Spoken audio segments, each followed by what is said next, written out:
नमस्कार। अब तक हमने जाना कि निर्मला की शादी की तैयारियों के बीच ही निर्मला के पिता का देहांत हो जाता है और सारी तैयारियां धरी की धरी रह जाती हैं। निर्मला की माँ एक पंडित जी को पत्र देकर लड़के वालों के घर भेजती हैं और उन्हें यह सूचना देती हैं कि निर्मला के पिताजी अब नहीं रहे। इस बात पर यह सोचकर कि अब अगर उसके पिताजी नहीं रहे तो उन्हें दहेज कौन देगा, इस लोभ में आकर उन्होंने निर्मला का रिश्ता ठुकरा दिया। अब आइए देखें आगे क्या होता है। कल्याणी के सामने अब एक विषम समस्या आ खड़ी हुई। पति के देहांत के बाद उसे अपनी दुर्व्यवस्था का यह पहला और बहुत ही कड़वा अनुभव हुआ। दरिद्र विधवा के लिए इससे बड़ी और क्या विपत्ति हो सकती है कि जवान बेटी सिर पर सवार हो। लड़के नंगे पांव पढ़ने जा सकते हैं, चौका बर्तन भी अपने हाथ से किया जा सकता है, रूखा सूखा खाकर निर्वाह भी किया जा सकता है, झोपड़े में दिन काटे जा सकते हैं, लेकिन युवती कन्या घर में नहीं बिठाई जा सकती। कल्याणी को भालचंद्र पे ऐसा क्रोध आता था कि स्वयं जाकर उसके मुख पर कालिख लगा आऊं, सिर के बाल नोच लूं, कहूं कि तू अपनी बात से फिर गया, तू अपने बाप का बेटा नहीं। पंडित मोटे राम ने उनकी कपट लीला का नग्न वृतांत सुना दिया था। वह इसी क्रोध में भरी बैठी थी कि कृष्णा खेलती हुई आई और बोली, कै दिन में बारात आएगी अम्मा? पंडित तो आ गए। कल्याणी, बारात का सपना देख रही है क्या? कृष्णा, वही चंदर तो कह रहा था 2-3 दिनों में बारात आएगी। कल्याणी, एक बार तो कह दिया, सिर क्यों खाती है? कृष्णा, सबके घर तो बारात आ रही है, हमारे घर क्यों नहीं आती? कल्याणी, तेरे घर जो बारात आने वाला था उसके घर आग लग गई। कृष्णा, सच अम्मा? तब तो सारा घर जल गया होगा। कहाँ रहते होंगे? बहन जाकर कहाँ रहेगी? कल्याणी, अरे पगली, तू बात ही नहीं समझती। आग नहीं लगी, वह हमारे यहाँ ब्याह न करेगा।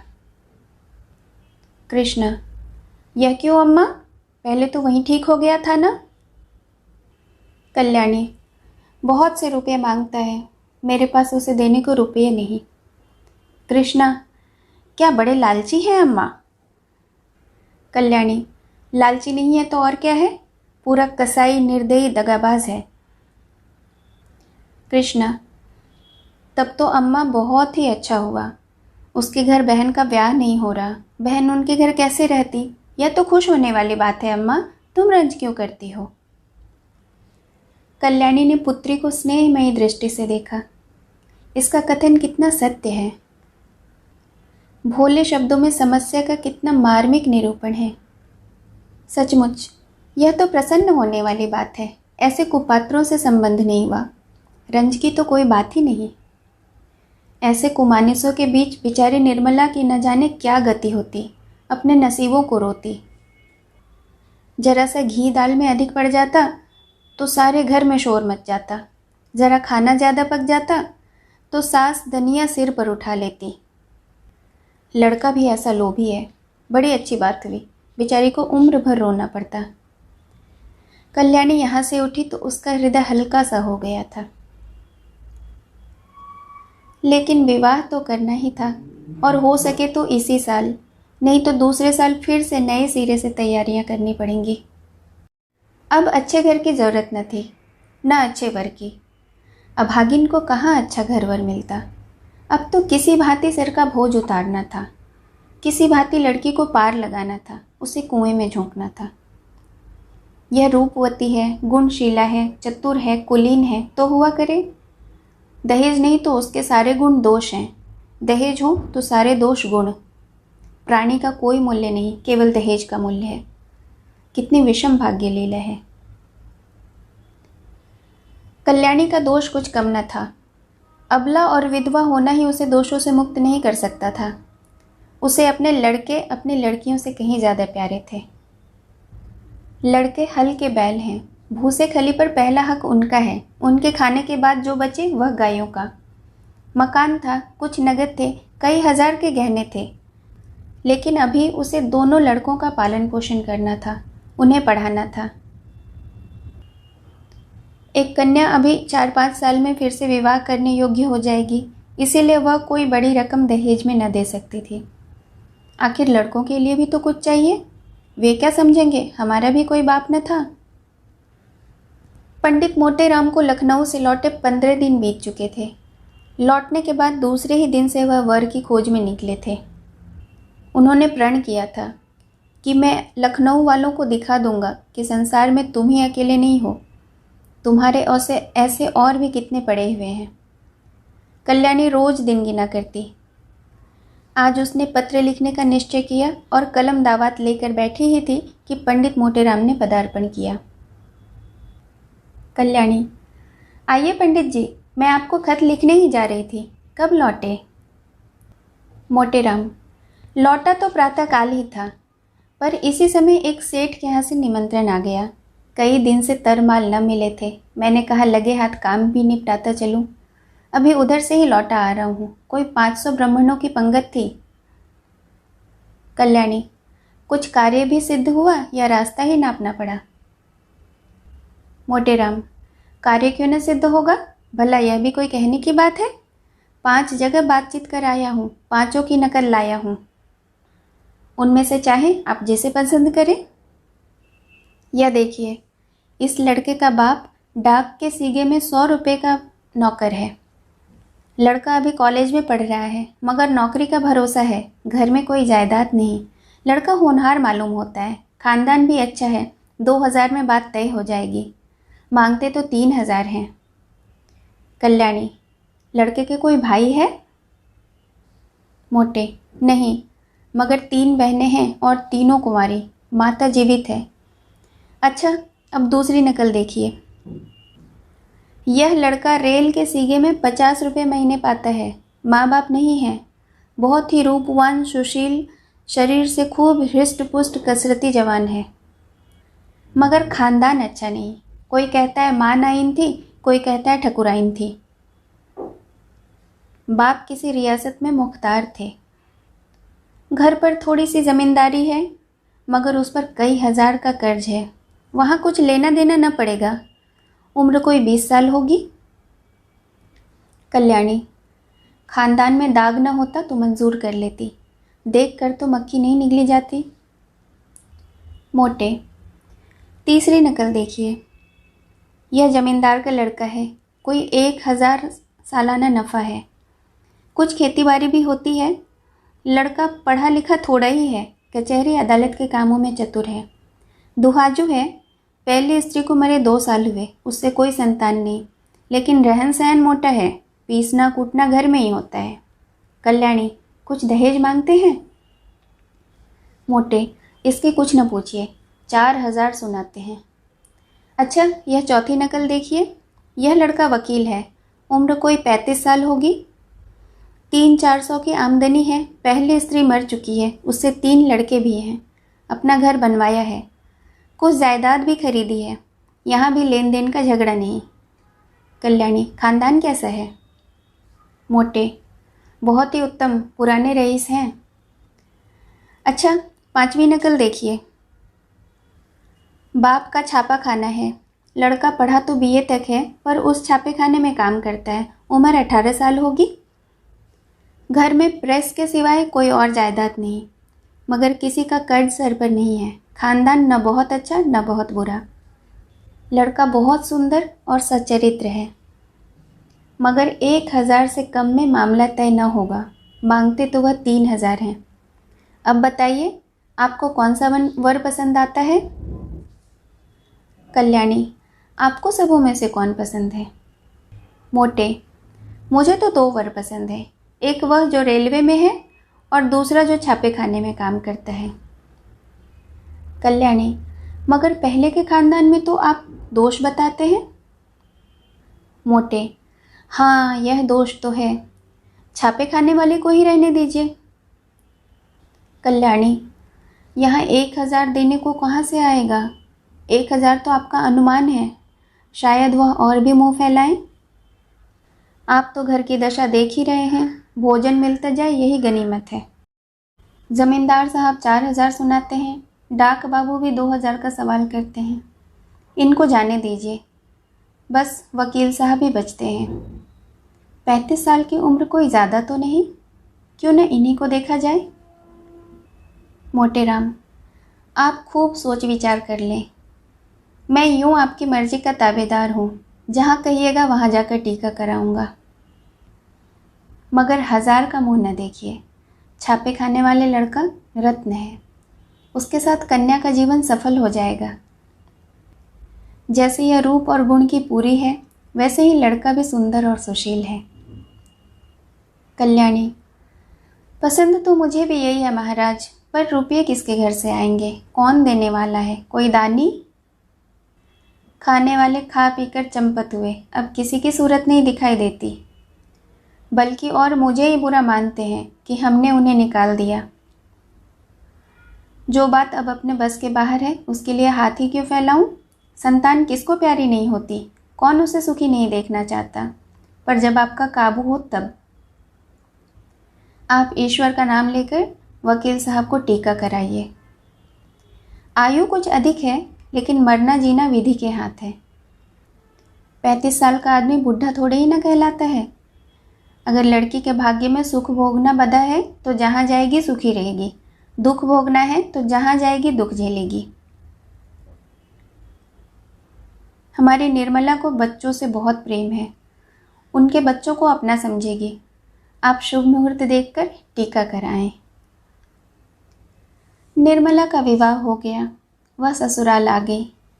वकील साहब का नाम था मुंशी तोताराम। सांवले रंग के मोटे ताजे आदमी थे।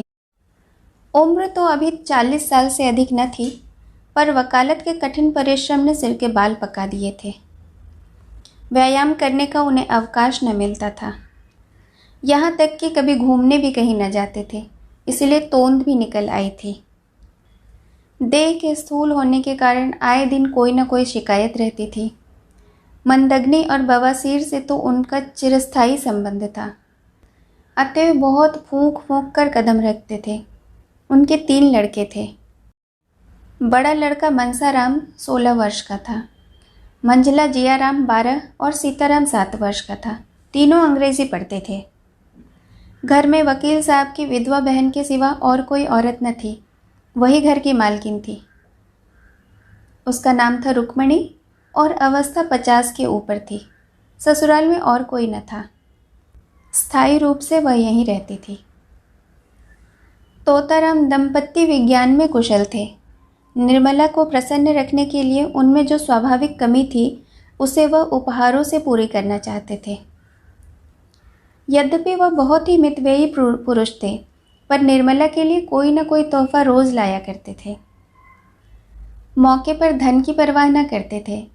लड़के के लिए थोड़ा दूध आता था, पर निर्मला के लिए मेवे, मुरब्बे, मिठाइयाँ, किसी तरह की चीज़ की कमी न थी। अपनी ज़िंदगी में कभी सैर तमाशे देखने न गया, पर अब छुट्टियों में निर्मला को सिनेमा, सर्कस, थिएटर दिखाने ले जाते थे। अपने बहुमूल्य समय का थोड़ा सा हिस्सा उसके साथ बैठकर ग्रामोफोन बजाने में व्यतीत किया करते थे। लेकिन निर्मला को न जाने क्यों तोताराम के पास बैठने और हंसने बोलने में संकोच सा होता था। इसका कदाचित एक कारण यह भी था कि अब तक ऐसा ही एक आदमी उसका पिता था, जिसके सामने वह सर झुकाकर देह चुराकर निकलती थी। अब उनकी ही अवस्था का एक आदमी उसका पति था। वह उसे प्रेम की वस्तु नहीं, सम्मान की वस्तु समझती थी। उनसे भागती फिरती, उनको देखते ही उसकी प्रफुल्लता पलायन कर जाती थी। वकील साहब को न के दंपत्ति विज्ञान न सिखाया गया था कि युवती के सामने खूब प्रेम भरी बातें करनी चाहिए, दिल निकाल कर रख देना चाहिए। यही उसके वशीकरण का मूल मंत्र है। इसीलिए वकील साहब अपने प्रेम प्रदर्शन में कोई कसर न रखते थे, लेकिन निर्मला को इन सब बातों से घृणा होती थी।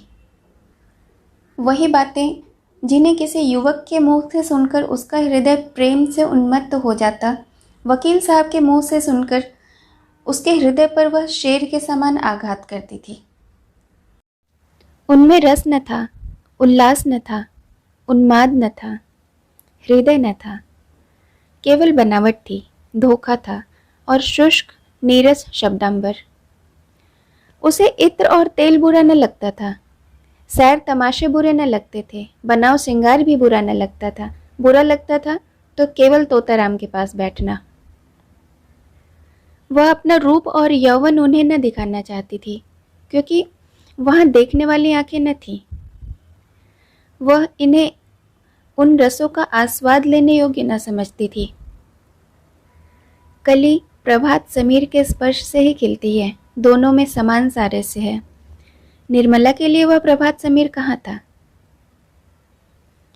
पहला महीना गुजरते ही तोताराम ने निर्मला को अपना खजांची बना लिया। कचहरी से आकर दिन भर की कमाई उसे दे देते। उनका ख्याल था कि निर्मला इन रुपयों को देखकर फूली न समाएगी। निर्मला बड़े शौक से इस पद का काम अंजाम देती, एक एक पैसे का हिसाब लिखती। अगर कभी रुपये कम मिलते तो पूछती, आज कम क्यों है? गृहस्थी के संबंध में उनसे खूब बातें करती। इन्हीं बातों के लायक वह उनको समझती थी। जो ही विनोद की बात उनके मुंह से निकल जाती, उसका मुख लीन हो जाता था। निर्मला जब वस्त्राभूषणों से अलंकृत हो आईने के सामने खड़ी होती और उसमें अपने सौंदर्य की सुषमापूर्ण आभा देखती, तो उसका हृदय एक संतृप्त कामना से तड़प उठता था। उस वक्त उसके हृदय में एक ज्वाला सी उठती थी। मन में आता, इस घर में आग लगा दूं। अपनी माता पर क्रोध आता, पर सबसे अधिक क्रोध बेचारे निरपराध तोताराम पर आता। वह सदैव इस ताप से जला करती। बांका सवार लदद्रु टट्टू पर सवार होना कब तक पसंद करेगा, चाहे उसे पैदल ही क्यों न चलना पड़े। निर्मला की दशा भी उसी बांके सवार की सी थी। वह उस पर सवार होकर उड़ना चाहती थी, उस उल्लासमयी विद्युत गति का आनंद उठाना चाहती थी। मगर टट्टू के हिनहिनाने और कनौतियां खड़ी करने से क्या आशा होती? संभव था कि बच्चों के साथ हंसने खेलने से वह अपनी दशा को थोड़ी देर के लिए भूल जाती, कुछ मन हल्का हो जाता। लेकिन रुक्मणी देवी लड़कों को उसके पास फटकने न देती थी, मानो वह कोई पिशाचिनी हो, उसे निगल जाएगी। रुक्मणी देवी का स्वभाव सारे संसार से निराला था। यह पता लगाना कठिन था कि वह किस बात से खुश होती थी और किस बात से नाराज। एक बार जिस बात से खुश हो जाती थी, दूसरी बार उसी बात से नाराज हो जाती थी। अगर निर्मला अपने कमरे में बैठी रहती तो कहती, न जाने कहाँ की मनहूसिन है। अगर वह कोठे पर चढ़ जाती या महरियों से बात करने लगती तो छाती पीटने लगती, न लाज है न शर्म, निगोड़ी ने हया भून खाई है। अब क्या कुछ दिनों में बाजार में नाचेगी? जब से वकील साहब ने निर्मला के हाथ में रुपए पैसे देने शुरू किए, रुक्मणी उसकी आलोचना करने पर आरूढ़ हो गई। उन्हें मालूम होता था कि अब प्रलय होने में बहुत थोड़ी सी कसर रह गई है। लड़कों को बार बार रुपए पैसों की जरूरत पड़ती थी। जब तक वह खुद स्वामिनी थी, उन्हें बहला दिया करती थी। अब सीधे निर्मला के पास भेज देती। निर्मला को लड़कों का चटोरापन अच्छा न लगता था, कभी कभी पैसे देने से इनकार कर देती थी। रुक्मणी को अपने वागबान सर करने का अवसर मिल जाता। अब तो मालकिन हुई है, लड़के काहे को जिएंगे? बिना माँ के बच्चे को कौन पूछे? रुपयों की मिठाई खा जाते थे, अब ढेले ढेले को तरसते हैं। निर्मला अगर चिढ़ के किसी दिन बिना कुछ पूछे ताचे पैसे दे देती थी तो देवी जी की दूसरी ही आलोचना शुरू हो जाती थी। इन्हें क्या, लड़के मरे या जिए इनकी बला से। माँ के बिना कौन समझाए कि बेटा बहुत मिठाइयाँ न खाओ, आई गई तो मेरे सिर जाएगी, इन्हें क्या। यहीं तक होता तो निर्मला शायद जब्त कर जाती, लेकिन देवी जी की खुफिया पुलिस ने सिपाही की भांति निर्मला का पीछा करना शुरू कर दिया। अगर वह कोठे पर खड़ी है तो अवश्य ही किसी पर निगाह डाल रही होगी, महरी से बातें करती तो अवश्य ही उसकी निंदा करती होगी, बाजार से कुछ मंगाती तो अवश्य ही विलास की वस्तु होगी। यह बराबर उसके पत्र पढ़ने की चेष्टा करती, छिप छिप कर बातें सुना करती। निर्मला उनकी दोधारी तलवार से कांपती रहती थी। यहाँ तक कि उसने एक दिन अपने पति से कहा, आप जरा जीजी को समझा दीजिए, क्यों मेरे पीछे पड़ी रहती हैं। तोताराम ने तेज होकर कहा, तुम्हें कुछ कहा है क्या? रोज कहती हैं, बात मुंह से निकालना मुश्किल है। अगर उन्हें इस बात की जलन है कि यह मालकिन क्यों बनी बैठी है, तो आप उन्हीं को रुपए पैसे दे दीजिए, मुझे न चाहिए, वही मालकिन बनी रहें। मैं तो केवल इतना चाहती हूँ कि मुझे ताने महीने न दिया करें। यह कहते कहते निर्मला की आंखों से आंसू बहने लगे। तोताराम को अपना प्रेम दिखाने का यह बहुत ही अच्छा मौका मिला। बोला, मैं आज ही उनकी खबर लूँगा, साफ कह दूँगा, मुंह बंद करके रहना है तो रहो, नहीं तो अपनी राह लो। इस घर की स्वामिनी वह नहीं, तुम हो। वह केवल तुम्हारी सहायता के लिए है। अगर सहायता करने के बदले में तुम्हें दिक करती है तो उन्हें यहाँ रहने की ज़रूरत नहीं। मैंने सोचा था विधवा है, अनाथ है, पाव भर आटा खाएगी, पड़ी रहेगी। जब और नौकर चाकर खा रहे हैं तो वह तो अपनी बहन ही है। और लड़कों की देखभाल के लिए एक औरत की ज़रूरत भी थी तो रख लिया। लेकिन इससे यह न माने कि वह तुम्हारे ऊपर शासन करे। निर्मला ने फिर कहा, लड़कों को सिखा देती है कि जाकर माँ से पैसे मांगे, कभी कुछ कभी कुछ। लड़के आकर मेरी जान खाते हैं, घड़ी भर लेटना मुश्किल हो जाता है। डांटती हूँ तो वह आंखें लाल पीली करके दौड़ती है मुझ पर। मुझे समझती है कि लड़कों को देखकर जलती है। ईश्वर जानते होंगे कि मैं बच्चों को कितना प्यार करती हूँ। आखिर मेरे ही तो बच्चे हैं, मुझे उनसे क्यों जलन होगी। तोताराम क्रोध से कांप उठे। बोला, तुम्हें जो लड़का दिख करे उसे पीट दिया करो। मैं भी देख रहा हूँ कि लौंडे शरीर हो गए हैं। मानसाराम को तो मैं बोर्डिंग हाउस में भेज दूंगा, बाकी दोनों को तो आज ही ठीक किए देता हूँ। उस वक्त तोताराम कचहरी जा रहे थे। डांट डपट करने का मौका न था, लेकिन कचहरी से लौटते ही उन्होंने घर में रुक्मणी से कहा, क्यों बहन, तुम्हें इस घर में रहना है या नहीं? अगर रहना है तो शांत होकर रहो, यह क्या कि दूसरों का रहना मुश्किल कर दो। रुक्मणी समझ गई कि बहू ने अपना वार किया, पर वह दबने वाली औरत नहीं थी। एक तो उम्र में बड़ी, तिस पर इसी घर की सेवा में जिंदगी काट दी। किसकी मजाल थी उन्हें बेदखल कर दे। उन्हें भाई की इस क्षुद्रता पर आश्चर्य हुआ। बोली, तो क्या लौंडी बनाकर रखोगे? लौंडी बनकर रहना है तो इस घर की लौंडी बनकर न रहूंगी। अगर तुम्हारी यह इच्छा हो कि घर में कोई आग लगा दे और मैं खड़ी देखा करूं, कोई किसी को बेराह चलते देखो तो चुप साथ चल लूं, जो जिसके मन में आए करे, मैं मिट्टी की देवी बनी रहूं, तो यह मुझसे न होगा। वैसे यह आज हुआ क्या जो तुम आज इतना आपे से बाहर हो रहे हो? निकल गई सारी बुद्धिमानी। कल की लौंडिया चोटी पकड़कर नचाने लगी। कुछ पूछना न ताछना, बस उसने तीर खींचा और तुम काठ के सिपाही की तरह तलवार निकाल कर खड़े हो गए। तोता, सुनता हूँ कि तुम हमेशा खुचर निकालती हो, बात बात पर ताने देती हो। अगर कुछ सीख देनी हो तो उसे प्यार से मीठे शब्दों में देनी चाहिए। तानों से सीख मिलने के बदले उल्टा जी जलने लगता है। रुक्मणी, तो तुम्हारी यह मर्जी है कि मैं किसी बात में न बोलूं। यही सही, किन फिर यह न कहना कि तुम घर में क्यों बैठी थी, क्यों न सलाह दी।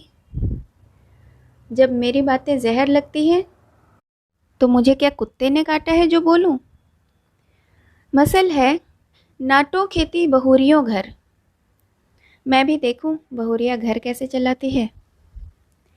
इतने में सियाराम और जियाराम दोनों स्कूल से आ गए। आते ही आते दोनों बुआ जी के पास जाकर खाना मांगने लगे।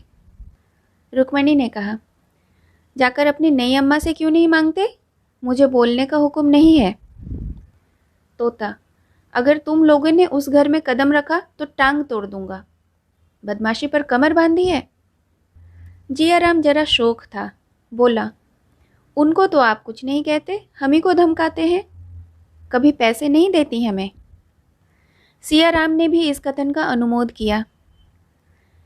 कहती हैं, मुझे दिख करोगे तो कान काट लूंगी। कहती हैं कि नहीं जिया?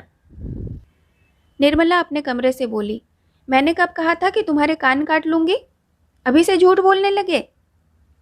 इतना सुनना था कि तोताराम ने सियाराम को दोनों कान पकड़कर उठा लिया। लड़का जोर जोर से चीख मारकर रोने लगा। रुक्मणी ने दौड़कर बच्चे को मुंशी जी के हाथ से छुड़ा लिया और बोली, बस रहने भी दो, क्या बच्चे को मार डालोगे? हाय हाय, कान लाल हो गया। सच कहा है, नई बीवी पाकर आदमी अंधा हो जाता है। अभी से यह हाल है तो इस घर के मालिक भगवान ही है। निर्मला अपनी विजय पर मन ही मन प्रसन्न हो रही थी, लेकिन जब मुंशी जी ने बच्चे को कान पकड़कर उठा लिया तो उससे रहा न गया। छुड़ाने को दौड़ी, पर उससे पहले ही रुक्मणी पहुंच गई थी। बोली, पहले आग लगा दी, अब बुझाने को दौड़ती हो? जब अपने लड़के होंगे तब आग खुलेगी, पराई पीर तुम क्या जानो? निर्मला, खड़े तो हैं, पूछ लो ना, मैंने क्या आग लगा दी? मैंने तो इतना ही कहा था कि लड़के मुझे पैसे के लिए बार बार दिक करते हैं। इसके सिवाय मेरे मुंह से जो कुछ निकला हो तो मेरी आंखें फूट जाएं।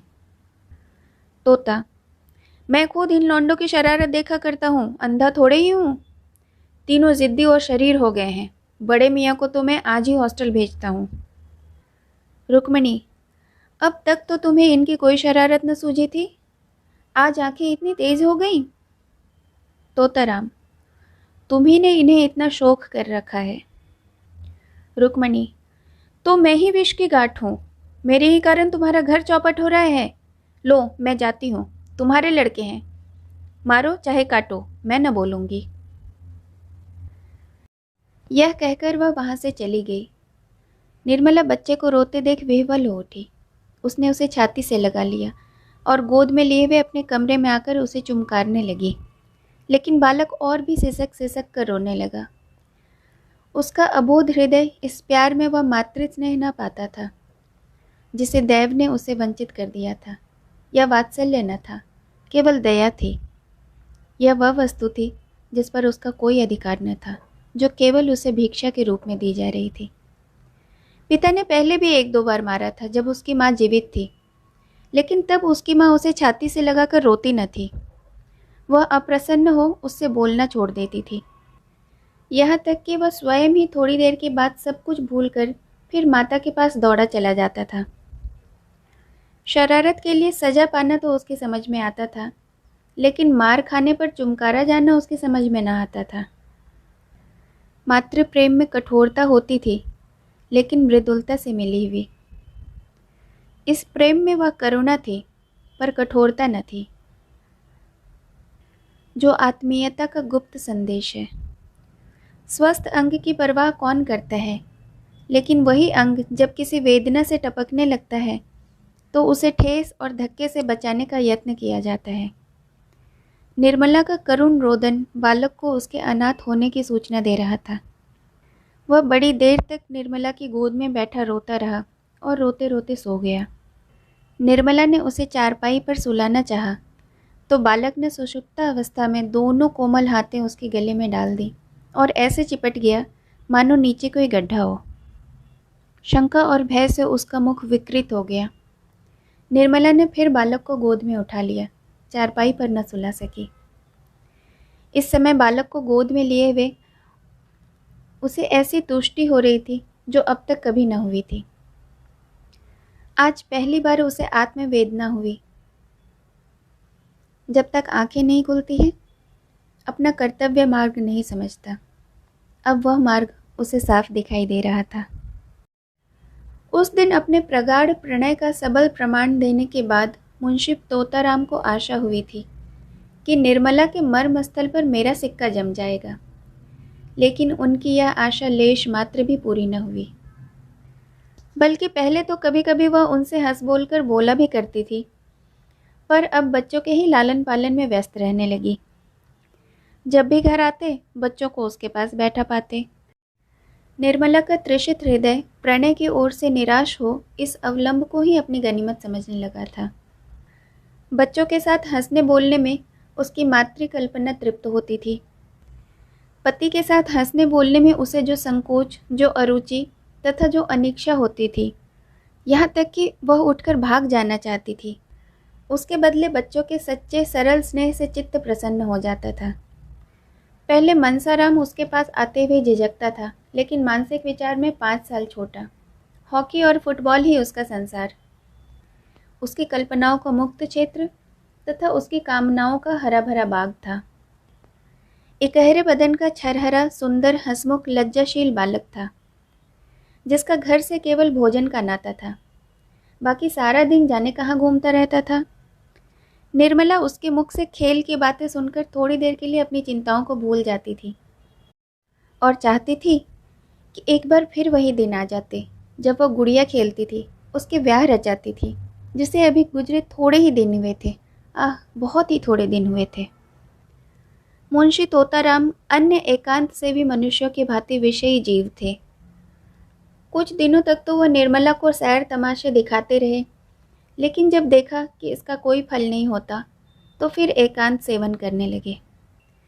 दिन भर के कठिन मानसिक परिश्रम के बाद उनका चित्त आमोद प्रमोद के लिए लालायित हो जाता, लेकिन जब अपनी विनोद वाटिका में प्रवेश करते और उसके फूलों को मुरझाया, पौधों को सूखा और क्यारियों से धूल उड़ती देखते तो उनका जी चाहता कि उन्हें इस वाटिका को उजाड़ दूं। निर्मला उनसे क्यों विरक्त रहती है, इसका रहस्य उन्हें कभी समझ में न आता। दाम्पत्य शास्त्र के सारे मंत्रों की परीक्षा कर चुके थे, पर मनोरथ पूरा न हुआ। अब क्या करना चाहिए यह उनकी समझ में न आता था।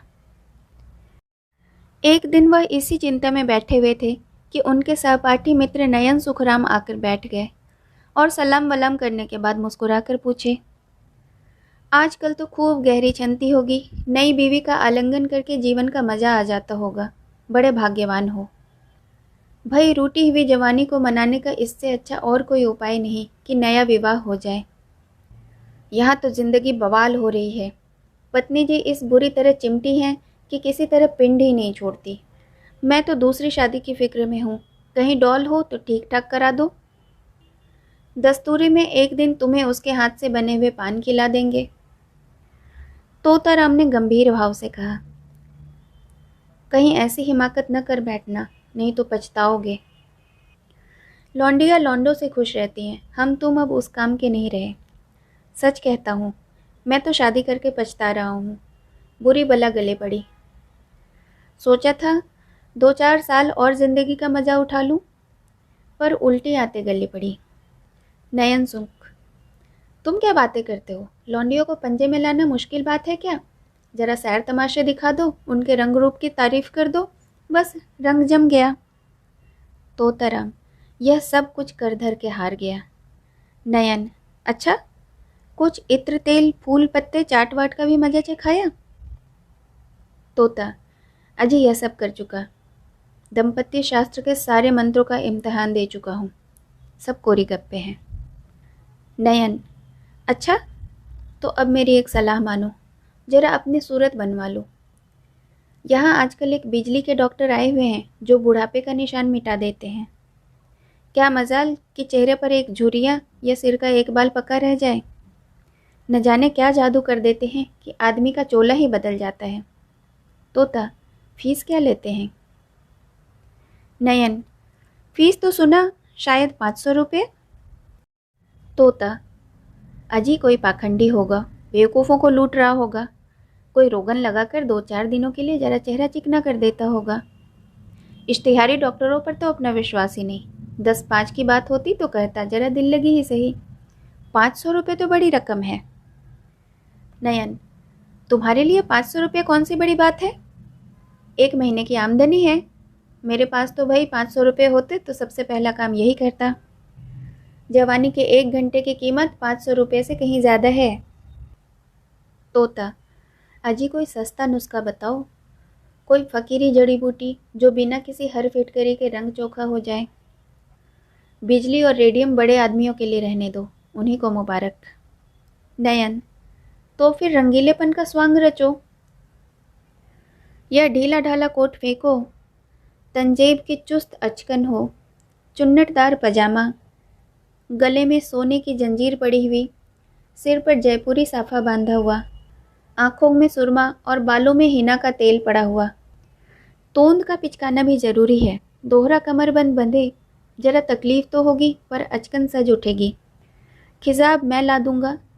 150 गज़लें याद कर लो, और मौके मौके के शेर पढ़ लो। बातों में रस भरा हो, ऐसा मालूम हो कि तुम्हें दीन और दुनिया की कोई फिक्र नहीं, बस जो कुछ है तुम्हारी प्रियतमा ही है। जवामर्दी और साहस के काम करने का मौका ढूंढते रहो। रात को झूठ मूठ शोर करो और चोर चोर करके तलवार लेकर अकेले ही पिल पड़ो। हाँ, ज़रा मौका देख लेना, ऐसा न हो कि सचमुच का चोर आ जाए, नहीं तो सारी कलई खुल जाएगी और मुफ्त मुफ्त में उल्लू बनोगे। उस वक्त तो जवामर्दी इसी में है कि दम साधे सीधे खड़े रहो, जिससे वह समझे कि तुम्हें कोई खबर ही नहीं। लेकिन ज्यों ही चोर भाग खड़ा हो, तुम फिर उछलकर बाहर निकलो और तलवार लेकर कहाँ कहाँ कहते हुए दौड़ो। ज़्यादा नहीं, 1 महीना मेरी बातों का इम्तहान करके देखो। अगर वह तुम्हारी दम न भरने लगे तो जो जुर्माना मांगो वह दूँ। तोताराम ने तो उस वक्त उसकी बातें हंसी में उड़ा दी, जैसे कि एक व्यवहार कुशल मनुष्य को करना चाहिए। लेकिन इसमें कुछ बातें उसके मन में बैठ गईं। उसका असर पड़ने में कोई संदेह न था।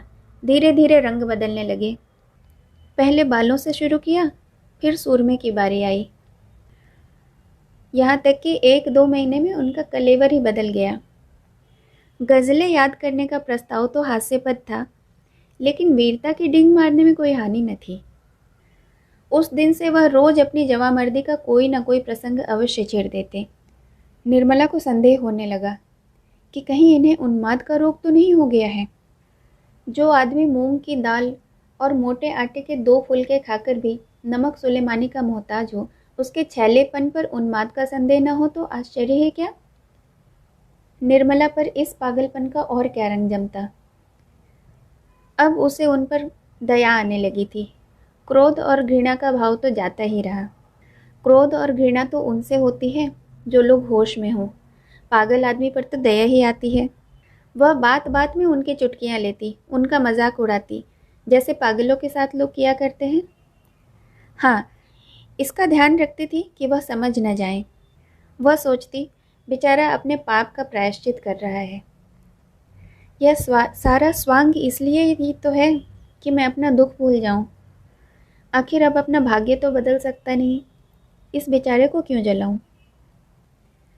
एक दिन तोताराम रात को 9 बजे बांके बने हुए सैर करके लौटे और निर्मला से बोले, आज 3 चोरों से सामना हो गया। जरा शिवपुर की तरफ चला था, अंधेरा ही था। ज्यों ही रेल की सड़क के पास पहुंचा तो 3 आदमी तलवार ले हुए न जाने किधर से आ पड़े। यकीन मानो, तीनों काले देव थे और मैं बिल्कुल अकेला। मेरे पास सिर्फ यह छड़ी थी। उधर तीनों तलवार बांधे हुए। मेरे होश उड़ गए। समझ गया कि जिंदगी का सफ़र यहीं तक था। मगर मैंने भी सोचा, मरता हूँ तो वीरों की मौत क्यों न मरूं। इतने में से एक आदमी ने ललकार कर मुझे कहा, रख दे तेरे पास जो कुछ हो और चुपके से चला जा। मैं छड़ी संभाल कर खड़ा हो गया और बोला, मेरे पास तो सिर्फ यह छड़ी है और इसका मूल्य एक आदमी का सिर है। मेरे मुंह से इतना निकलना था कि तीनों तलवार खींचकर मुझ पर झपट पड़े और मैं उन वारों को छड़ी पर रोकने लगा। तीनों झल्ला झल्ला कर वार करते, खटाके की आवाज़ होती और मैं बिजली की तरह झपट कर उनके तारों को काट देता था। कोई 10 मिनट तक तीनों ने खूब तलवार का जौहर दिखाया, पर मुझ पर एक रेफ तक न आई। मजबूरी यही थी कि मेरे हाथ में तलवार न थी। यदि कहीं तलवार होती तो एक को जीता न छोड़ता। खैर, कहाँ तक बयां करूं। उस वक्त मेरे हाथों की सफाई देखने के काबिल थी। मुझे खुद पर आश्चर्य हो रहा था, यह चपलता मुझ में आई कहाँ से। जब तीनों ने देखा कि यहाँ दाल नहीं गलने वाली, तो तलवार म्यान में रख ली और पीठ ठोक कर बोले, जवान, तुम सा वीर आज तक नहीं देखा। हम तीनों 300 पर भारी हैं। गांव के गांव ढोल बजाकर लूटते हैं, पर आज तुमने हमें नीचा दिखा दिया। आज हमने तुम्हारा लोहा मान लिया। यह कहकर तीनों फिर नजरों से गायब हो गए।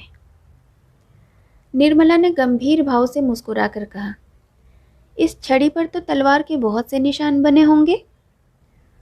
मुंशी जी इस शंका के लिए तैयार न थे, पर कोई जवाब देना आवश्यक था। बोले, मैं वारों को बराबर खाली कर देता था। 2-4 चोटें छड़ी पर पड़ी भी तो उचटती हुई जिनसे कोई निशान नहीं पड़ सकता था। अभी उनके मुंह से पूरी बात निकली भी न थी कि सहसा रुक्मणी देवी बदहवास दौड़ती हुई आई और हाँफते हुए बोली, तोता है कि नहीं? मेरे कमरे में सांप निकल आया है, मेरी चारपाई के नीचे बैठा हुआ है। मैं उठकर भागी। मुआ कोई तो गज होगा, फन निकाले फुफकार रहा है। जरा चलो तो, डंडा लेते चलना। तोताराम के चेहरे का रंग उड़ गया, मुंह पर हवाइयाँ छूटने लगी, मगर मन के भावों को छिपाकर बोले, सांप यहाँ कहाँ? तुम्हें धोखा हुआ होगा, कोई रस्सी होगी। रुक्मणी, अरे मैंने मेरी आंखों से देखा है, जरा चलकर देख लो ना। हैं, मर्द होकर डरते हो? मुंशी जी घर से तो निकले, लेकिन बरामदे में फिर ठिठक गए। उनके पांव उठाए न उठते, कलेजा धड़धड़ कर रहा था। सांप बड़ा क्रोधी जानवर है, कहीं काट ले तो मुफ्त में प्राणों से हाथ धोना पड़े। बोले, डरता नहीं हूँ, सांप ही तो है, शेर तो नहीं। मगर सांप पर लाठी असर नहीं करती, जाकर किसी को भेजूं, किसी के घर भाला ले आए। यह कहकर मुंशी जी लपके हुए बाहर चले गए। मनसाराम बैठा खाना खा रहा था। मुंशी जी तो बाहर चले गए, इधर वह खाना छोड़ अपनी हॉकी का डंडा हाथ में ले घर में घुस पड़ा और तुरंत ही चारपाई खींच ली। सांप मस्त था, भगाने के बदले फन निकालकर खड़ा हो गया। मनसाराम ने चटपट चारपाई की चादर उठाकर सांप के ऊपर फेंक दी और ताबड़तोड़ तीन चार डंडे कस कर जमाए। सांप चादर के अंदर तड़प कर रह गया और तब उसे डंडे पर उठाए हुए बाहर चला। मुंशी जी कई आदमियों को साथ लिए चले आ रहे थे। राम को सांप लटकाए आता देख तो सहसा उनके मुंह से चीख निकल पड़ी, मगर फिर संभल गए और बोले, मैं तो आ ही रहा था, तुमने क्यों इतनी जल्दी कर दी? दे दो, कोई फेंक आए। यह कहकर बहादुरी के साथ रुक्मणी के कमरे के द्वार पर जाकर खड़े हो गए और कमरे को खूब देखभाल कर मूंछों पर ताव देते हुए निर्मला के पास जाकर बोले, मैं जब तक आऊं जाऊं मनसाराम ने मार डाला। बेसमझ लड़का, डंडा लेकर दौड़ पड़ा। सांप हमेशा भाले से मारना चाहिए, यही तो लड़कों में ऐब है। मैंने ऐसे ऐसे कितने सांप मारे हैं, सांप को खिला खिला कर मारता हूँ, कितनों ही को तो मुट्ठी से पकड़कर मसल दिया है। रुक्मणी ने कहा, जाओ भी, देख ली तुम्हारी मर्दानगी। मुंशी जी झेप कर बोले, अच्छा जाओ, मैं कोई डरपोक नहीं हूँ। तुमसे कोई इनाम मांग रहा हूँ क्या? जाकर महाराज से कहना खाना निकाले। मुंशी जी तो भोजन करने लगे और निर्मला द्वार की चौखट पर खड़ी सोच रही थी, भगवान, क्या इन्हें सचमुच कोई भीषण रोग हो रहा है? क्या मेरी दशा को और भी दारुण बनाना चाहते हो? मैं इनकी सेवा कर सकती हूँ, सम्मान कर सकती हूँ, अपना जीवन इनके चरणों में अर्पण कर सकती हूँ, लेकिन वह नहीं कर सकती जो मेरे किए नहीं हो सकता। अवस्था का भेद मिटाना तो मेरे वश की बात नहीं। आखिर यह मुझसे क्या चाहते हैं? समझ गई। यह बात मुझे पहले क्यों नहीं समझी? नहीं तो इन्हें इतनी तपस्या नहीं करनी पड़ती, इतना स्वांग न रचाना पड़ता। उस दिन से निर्मला का रंग ढंग बदलने लगा। उसने अपने को कर्तव्य पर मिटा देने का निश्चय किया। अब तक नैराश्य के संताप ने उसे कर्तव्य पर ध्यान ही न देने दिया था। उसके हृदय में विप्लव की ज्वाला सी दहकती रहती थी, जिसकी असहाय वेदना ने उसे संज्ञाहीन सा कर रखा था। अब उस वेदना का वेग शांत होने लगा था। उसे ज्ञात हुआ कि मेरे लिए जीवन का कोई आनंद नहीं। उसका स्वप्न देखकर क्यों इस जीवन को नष्ट करूं? संसार के सब प्राणी सुख सेज पर ही तो नहीं सोते, मैं भी उन्हीं अभागों में से हूँ। मुझे भी विधाता ने दुख की गठरी ढोने के लिए भेजा है। वह बोझ सिर से नहीं उतार सकता, उसे फेंकना भी चाहूँ तो नहीं फेंक सकती। उस कठिन भार से चाहे आंखों में अंधेरा छा जाए, चाहे गर्दन टूटने लगे, चाहे पैर उठाना दुश्वार हो जाए, लेकिन यह गठरी ढोनी ही पड़ेगी। उम्र भर का कैदी कहाँ तक रोएगा? रोए भी तो कौन देखता है, किसे उस पर दया आती है? रोने से काम में हर्ज होने के कारण उसे और भी तो यातनाएं ही सहनी पड़ती हैं। दूसरे दिन वकील साहब कचहरी से आए तो देखा निर्मला की साहस्य मूर्ति अपने कमरे के द्वार पर खड़ी है। वह अनिंद छवि देखकर उनकी आंखें तृप्त हो गईं। आज बहुत दिनों बाद उन्हें यह कमल खिला हुआ दिखाई दिया है। कमरे में एक बड़ा सा आईना दीवार में लटका हुआ था। उस पर एक पर्दा पड़ा रहता था। आज उसका पर्दा उठा हुआ था। वकील साहब ने कमरे में कदम रखा तो शीशे पर निगाह पड़ी। अपनी सूरत साफ साफ दिखाई दी। उनके हृदय में चोट सी लग गई। दिन भर के परिश्रम से मुख की कांति मलिन हो गई थी। भांति भांति के पौष्टिक पदार्थ खाने पर भी गालों की झुर्रियां साफ दिखाई दे रही थीं। तोंद कसी होने पर भी किसी मुंहजोर घोड़े की भांति बाहर निकली हुई थी। आईने के ही सामने किंतु दूसरी ओर निर्मला भी खड़ी हुई थी। दोनों की सूरतों में कितना अंतर था। एक रत्न जड़ित विशाल भवन, दूसरा टूटा फूटा खंडहर। वह उस आईने की ओर न देख सके। अपनी यह हीन अवस्था उनके लिए असहाय थी। वह आईने के सामने से हट गए। उन्हें अपनी सूरत से घृणा होने लगी। फिर इस रूपवती कामिनी का उनसे घृणा करना कोई आश्चर्य की बात तो न थी। निर्मला की ओर ताकने का भी उन्हें साहस न हुआ। उसकी यह अनुपम छवि उनके हृदय में शूल बनकर रह गई। निर्मला ने कहा, आज इतनी देर कहाँ लगाई? दिन भर राह देखते देखते आंखें फूट जाती हैं। तोताराम ने खिड़की की ओर ताकते हुए जवाब दिया, मुकदमों के मारे दम मारने की छुट्टी नहीं मिलती। अभी एक मुकदमा और था, लेकिन मैं सिरदर्द का बहाना भाग के आ गया। निर्मला, तो क्यों इतने मुकदमे लड़ते हो? काम उतना ही करना चाहिए जितना आराम से हो सके। प्राण देकर थोड़े ही काम किया जाता है। मत लिया करो इतने मुकदमे। मुझे रुपयों का लालच नहीं। तुम आराम से रहोगे तो रुपये बहुत मिलेंगे। तोताराम, भाई आती हुई लक्ष्मी भी तो नहीं ठुकराई जाती। निर्मला, लक्ष्मी अगर रक्त और मांस का भेंट लेकर आती है तो उसका ना आना ही अच्छा। मैं धन की भूखी नहीं हूँ। इस वक्त मनसाराम भी स्कूल से लौटा। धूप में चलने के कारण मुख पर पसीने की बूंदें आ गई थीं। गोरे मुखड़े पर खून की लाली दौड़ रही थी। आंखों से ज्योति की सी निकलती मालूम होती थी। द्वार पर खड़ा होकर बोला, अम्मा जी, लाइए कुछ खाने को निकाल दीजिए, जरा खेलने को जाना है। निर्मला जाकर गिलास में पानी ले आई और एक तश्तरी में कुछ मेवे रखकर मनसाराम को दिए। मनसाराम जब खाकर चलने लगा तो निर्मला ने पूछा, कब तक आओगे? मनसाराम, कह नहीं सकता, गोरों के साथ हॉकी का मैच है। बारक यहाँ से बहुत दूर है। निर्मला, भाई जल्दी आना, खाना ठंडा हो जाएगा तो कहोगे मुझे भूख नहीं। मनसाराम ने निर्मला की ओर सरल और स्नेह भाव से देखकर कहा, मुझे देर हो जाएगी तो समझ लीजिएगा, वहीं खा रहा हूँ। मेरे लिए बैठने की जरूरत नहीं।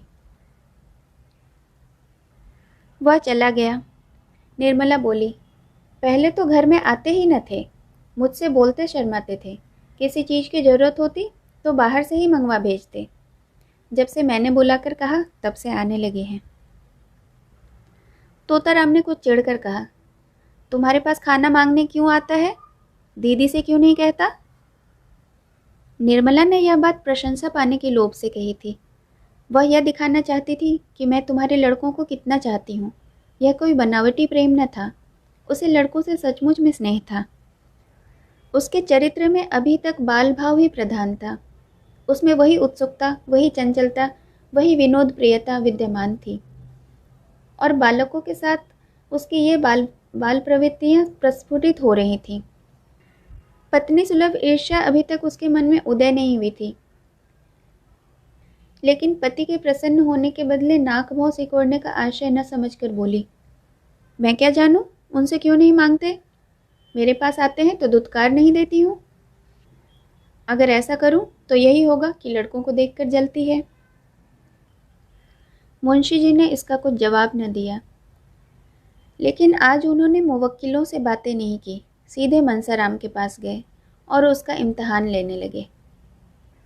यह जीवन में पहला ही ऐसा अवसर था कि इन्होंने मनसाराम या किसी लड़के की शिक्षोन्नति के विषय में इतनी दिलचस्पी दिखाई हो। उन्हें अपने काम से सिर उठाने की फुर्सत ही न मिलती थी।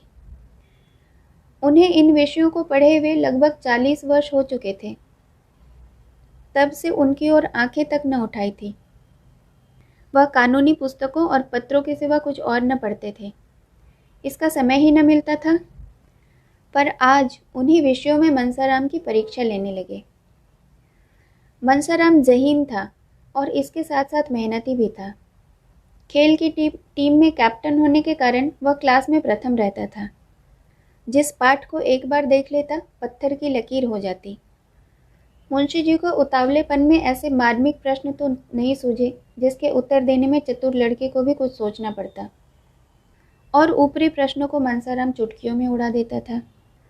कोई सिपाही अपने शत्रु पर वार खाली जाते देख जैसे झल्ला झल्ला कर और भी तेजी से वार करता है, उसी भांति मनसाराम की जबान को सुन कर वकील साहब भी झल्लाते थे। वो कोई ऐसा प्रश्न चाहते थे जिसका जवाब मनसाराम से न बन पड़े। देखना चाहते थे कि इसका कमज़ोर पहलू कहाँ है। यह देख अब उन्हें संतोष न हो सकता था कि वह क्या करता है। वह यह देखना चाहते थे कि वह क्या नहीं कर सकता। कोई अभ्यस्त परीक्षक मनसाराम की कमजोरियों को आसानी से दिखा देता, पर वकील साहब अपनी आधी शताब्दी की भूली हुई शिक्षा के आधार पर इतने सफल कैसे हो सकते थे। अंत में उन्हें अपना गुस्सा उतारने के लिए कोई और बहाना न मिला तो बोले, मैं देखता हूँ कि तुम सारे दिन इधर उधर मटर गश्ती किया करते हो। मैं तुम्हारे चरित्र को तुम्हारी बुद्धि से बढ़कर समझता हूँ, और तुम्हारा यूं आवारा घूमना मुझे कभी गवारा नहीं हो सकता। मनसाराम ने निर्भीकता से कहा, मैं शाम को 1 घंटा खेलने के लिए जाता हूँ, इसके सिवा दिन भर में कहीं भी नहीं जाता। आप अम्मा या बुआ जी से पूछ लें। मुझे खुद इस तरह से घूमना फिरना पसंद नहीं। हाँ, खेलने के लिए हेडमास्टर साहब आग्रह करके बुलाते हैं तो मजबूरन जाना पड़ता है। अगर आपको मेरा खेलने जाना पसंद नहीं तो मैं कल से न जाऊंगा। मुंशी जी ने देखा कि बातें दूसरे रुख पर जा रही हैं तो तीव्र स्वर में बोले, मुझे इस बात का इत्मीनान क्यों कर रहे हो कि खेलने के सिवा तुम कहीं और घूमने नहीं जाते? मैं बराबर शिकायतें सुनता हूँ। मनसाराम ने उत्तेजित होकर कहा, किन महाशय ने आपसे शिकायत की? जरा मैं भी तो सुनूं। वकील, कोई हो, इसे तुमसे कोई मतलब नहीं। तुम्हें इतना विश्वास होना चाहिए कि मैं झूठा आक्षेप नहीं करता। मनसाराम, अगर मेरे सामने आकर कोई कह दे कि मैंने इन्हें घूमते देखा है तो मुंह न दिखाऊं। वकील, किसी को ऐसी क्या गरज पड़ी है कि तुम्हारी मुंह पर तुम्हारी शिकायत करे और तुमसे बैर मोल ले? तुम अपने 2-4 साथियों को लेकर उसके घर की खपरेल फोड़ते फिरो। मुझसे इस किस्म की शिकायत एक आदमी ने नहीं, कई आदमियों ने की है, और कोई वजह नहीं कि मैं अपने दोस्तों की बात पर विश्वास न करूं। मैं चाहता हूं कि तुम स्कूल में ही रहा करो। मनसाराम ने मुंह गिराकर कहा, मुझे वहां रहने में कोई आपत्ति नहीं, जब से कहिए चला जाऊंगा। वकील, तुमने मुंह क्यों लटका लिया? क्या वहां रहना अच्छा नहीं लगता? ऐसा मालूम होता है मानो वहां जाने से भय से तुम्हारी नानी मरी जा रही है। आखिर बात क्या है? वहां तुम्हें तकलीफ क्यों होगी? मनसाराम छात्रालय में रहने को उत्सुक नहीं था, लेकिन जब मुंशी जी ने यह बात कह दी और इसका कारण पूछा तो वह अपनी झेप मिटाने के लिए प्रसन्नचित्त होकर बोला, मुंह क्यों लटकाऊं? तकलीफ कोई नहीं, और हो भी तो उसे सह सकता हूँ। कल से चला जाऊंगा। हाँ, अगर जगह खाली न हुई तो मजबूरी है। मुंशी जी वकील थे, समझ गए कि यह लौंडा कोई ऐसा बहाना ढूंढ रहा है जिससे मुझे वहां जाना भी न पड़े और कोई इल्ज़ाम भी सर पर न आए। बोले, सब लड़कों के लिए जगह है, तुम्हारे लिए जगह न होगी? मनसाराम, कितने ही लड़कों को जगह नहीं मिली और वे बाहर किराए के मकानों में पड़े हुए हैं। अभी बोर्डिंग हाउस में एक लड़के का नाम कट गया था तो 50 अर्जियां उसके जगह पर आई थी। वकील साहब ने ज़्यादा तर्क वितर्क करना उचित न समझा। मनसाराम को कल के लिए तैयार रहने की आज्ञा दी और अपनी बग्घी तैयार कराई और सैर करने चले गए। इधर कुछ दिनों से वह शाम को प्रायः सैर करने चले जाया करते थे। किसी अनुभवी प्राणी ने बताया था, दीर्घ जीवन के लिए इससे बढ़कर और कोई मंत्र नहीं।